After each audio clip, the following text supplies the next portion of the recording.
Hello, BookTube. Over the course of August, I have been putting together a small history book haul. Two of the books are new releases, and the other three, the Cundill History Prize made me do it. So I'm going to start with the two new releases, starting with the newest of the new releases. Between Two Rivers, Ancient Mesopotamia and the Birth of History by Moudhy Al-Rashid.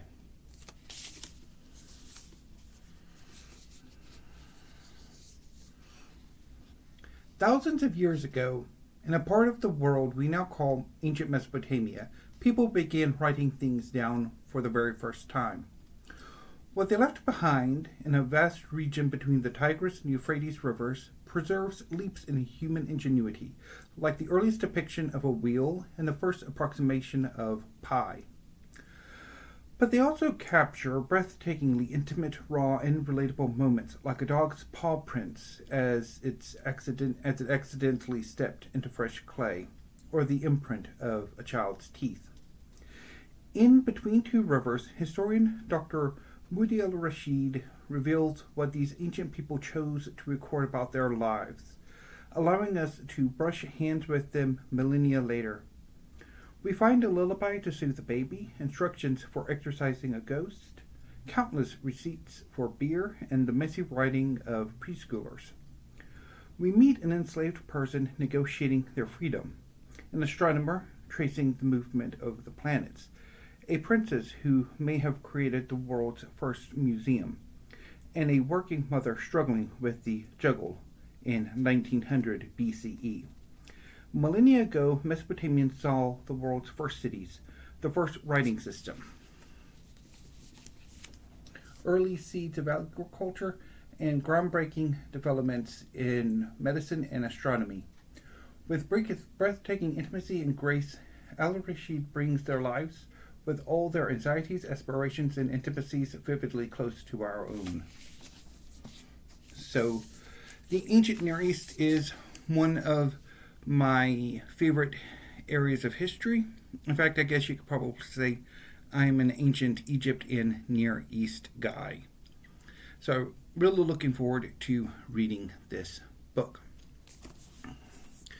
I'm also a huge fan of manga, which explains why I have the next book. For those of you who don't know, manga is Japanese comics. So this is Manga, a new history of Japanese comics by Eike Exner. And it's in a naked hardcover from Yale University Press. The immensely popular art form of manga, or Japanese comics, has made its mark across global pop culture, influencing film, visual art, video games, and more.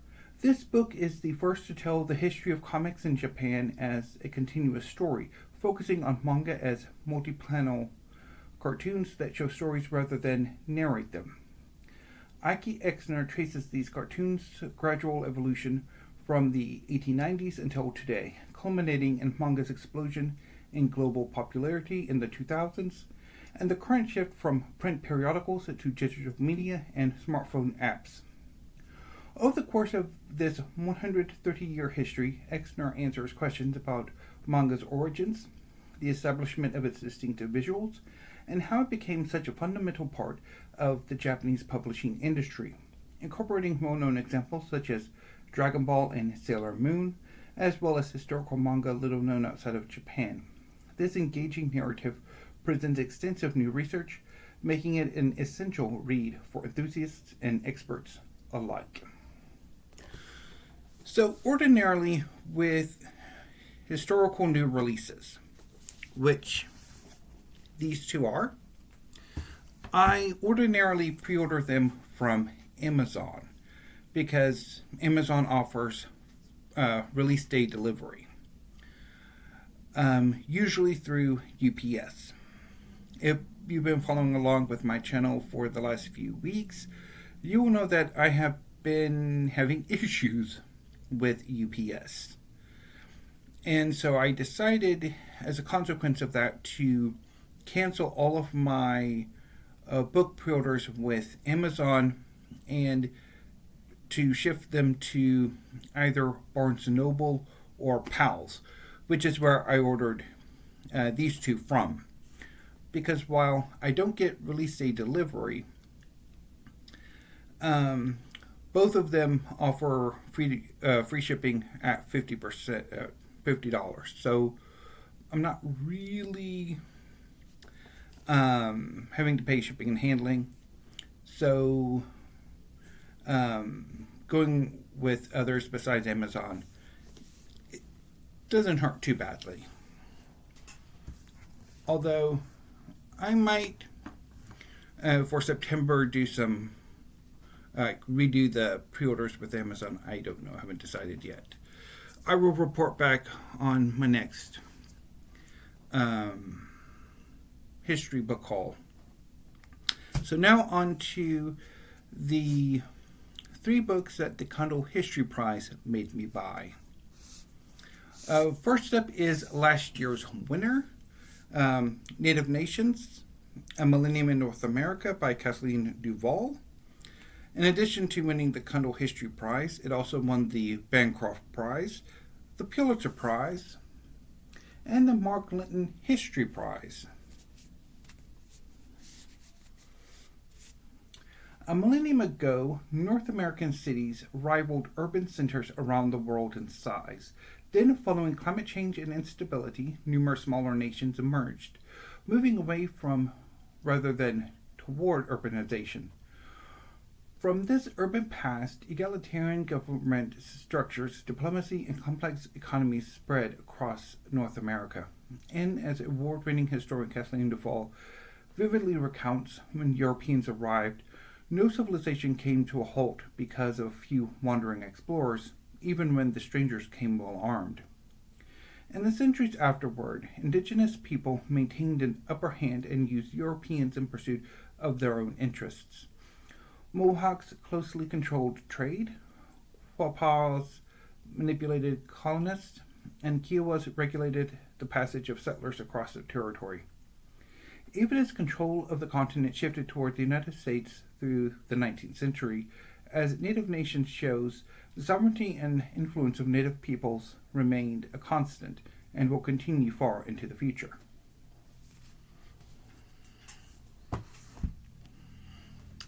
And the next 2 are on the long list for this year's Cundill History Prize. First up is America, America, A New History of the New World by Grandin.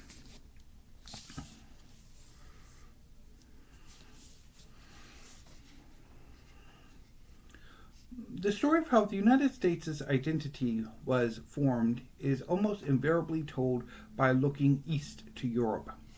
But as Grandin vividly demonstrates, the nation's unique sense of itself was in fact forged facing south toward Latin America. In turn, Latin America developed its own identity and struggled with the looming colossus to the north. In this stunningly original reinterpretation of the New World, Grandin reveals how North and South emerged from a constant, turbulent engagement with each other. America, America traverses half a millennium, from the Spanish conquest, the greatest mortality event in human history, through the 18th century wars for independence, the Monroe Doctrine, the coups and revolutions of the 20th century, and beyond. Grandin shows, among other things, how in response to U.S. interventions, Latin Americans remade the rules, leading directly to the founding of the United Nations, and how the Good Neighbor policy allowed Franklin Delano Roosevelt to assume the moral authority to lead the fight against world fascism. Grandin's book sheds new light on well-known historical figures such as Bartolomé de las Casas, Simón Bolívar, and Woodrow Wilson, as well as lesser-known actors such as the Venezuelan Francisco de Miranda, who almost lost his head in the French Revolution and conspired with Alexander Hamilton to free America from Spain, the Colombian Jorge Eliezer Gaitan, whose unsolved murder inaugurated the rise of Cold War political terror, death squads and disappearances, and the radical journalist Ernest Gruning, who, in championing non-intervention in Latin America, helped broker the most spectacularly successful policy reversal in United States history. In this monumental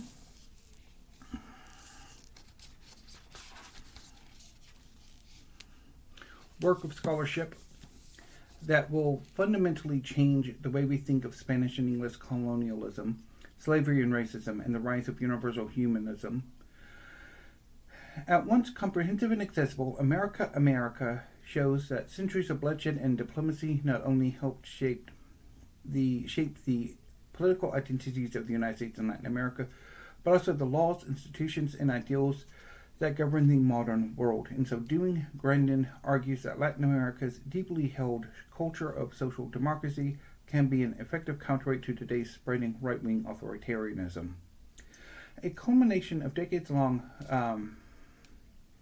engagement with hemispheric history, drawing on a vast array of sources, and told with authority and flair, this is a genuinely new history of the New World.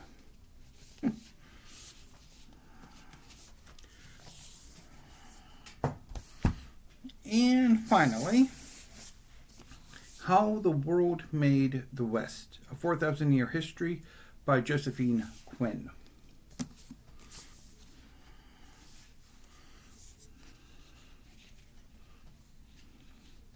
In How the World Made the West, Josephine Quinn poses perhaps the most significant challenge ever to the civilizational thinking regarding the origins of Western culture. That is, the idea that civilizations arose separately and distinctly from one another.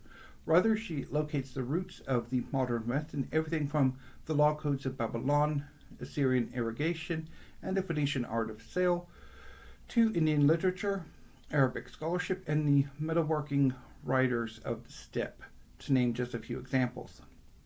According to Quinn, reducing the backstory of the modern West to a narrative that focuses on Greece and Rome impoverishes our view of the past.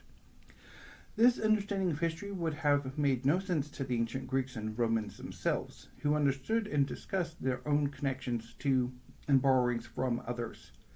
They consistently presented their own culture as the result of contact and exchange.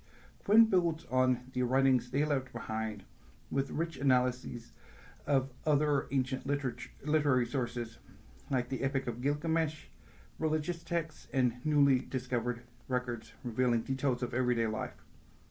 A work of breathtaking scholarship, How the World Made the West, also draws on the material culture of the time, as well as the latest scientific advances in carbon dating and human genetics, to thoroughly debunk the myth of the modern West as a self-made miracle.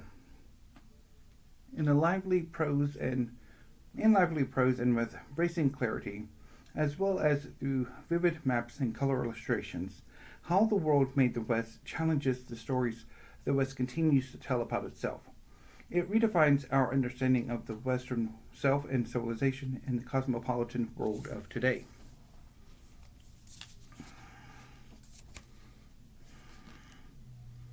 Okay. So, How the World Made the West. So, to do a Steve Pyramid, How the World Made the West by Josephine Quinn. America by Greg Grandin. Sorry about the mispronunciation. Native Nations by Kathleen DuVal. Manga by Eike Exner.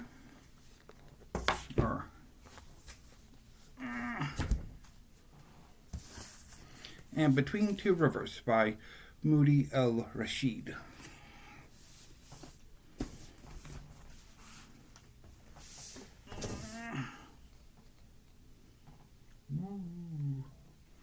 Now I have to figure out how I'm going to put them on my history shelves. I have been thinking about filming my rearrange of my history shelves, but I don't think I'll do it today. Maybe Wednesday or Thursday, depending, because I do need to plan things out some. But anyway, BookTube, I will see you shortly, either later in a few minutes with another video, or later this week with more videos. So until then, thank you, have a good afternoon, and stay safe.